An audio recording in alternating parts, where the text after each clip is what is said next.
ఈ భూభారతి చట్టము అన్ని సమస్యలకు పరిష్కారం చూపుతుందా? ఇంకా ఏమైనా చర్యలు తీసుకోవాలా?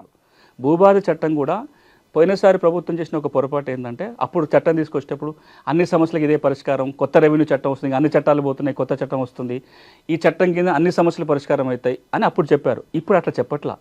భూభారతి చట్టం దేని గురించి వస్తుంది? రెవెన్యూ రికార్డులో ఉన్న పొరపాట్లను సవరించడానికి, భూమి ఉన్న వాళ్ళకి పాస్బుక్ ఇవ్వడానికి, పాస్బుక్ ఉంటే తప్పులు ఉన్న వాళ్ళకి సరిదిద్దడానికి ఉద్దేశించిన చట్టం మాత్రమే. ఈ సమస్యలన్నిటికీ పరిష్కారం దొరుకుతుంది. తెలంగాణ రాష్ట్రంలో ఒక 80% సమస్యలు 6 పరిధిలో ఉంటాయి. ఈ 80% సమస్యలకి భూభారతి చట్టం పరిష్కారం చూపిస్తుంది. ఇది కాకుండా ఇంకొక 20% సమస్యలు వేరు ఉంటాయి.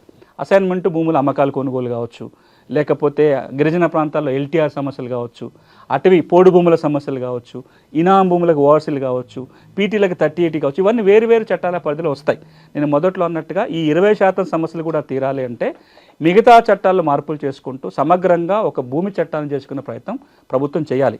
2016లో ఒక గోల్డెన్ ఆపర్చునిటీ తెలంగాణ ప్రభుత్వానికి వచ్చి ఉండే చట్టాలు సవరించుకోవడం. ఎందుకంటే తెలంగాణ రాష్ట్రం ఏర్పడినప్పుడు స్టేట్ రీఆర్గనైజేషన్ చట్ట ప్రకారము ఉమ్మడి రాష్ట్రంలో చేసిన చట్టాలు తెలంగాణకి 2 సంవత్సరాలకే వ్యాలిడ్గా ఉంటాయి. 2 సంవత్సరాల లోపల చట్టం మార్చుకోవటము, కొత్త చట్టం తీసుకోవటం, మార్పులతో అడాప్ట్ చేసుకోవడం చేయాలి.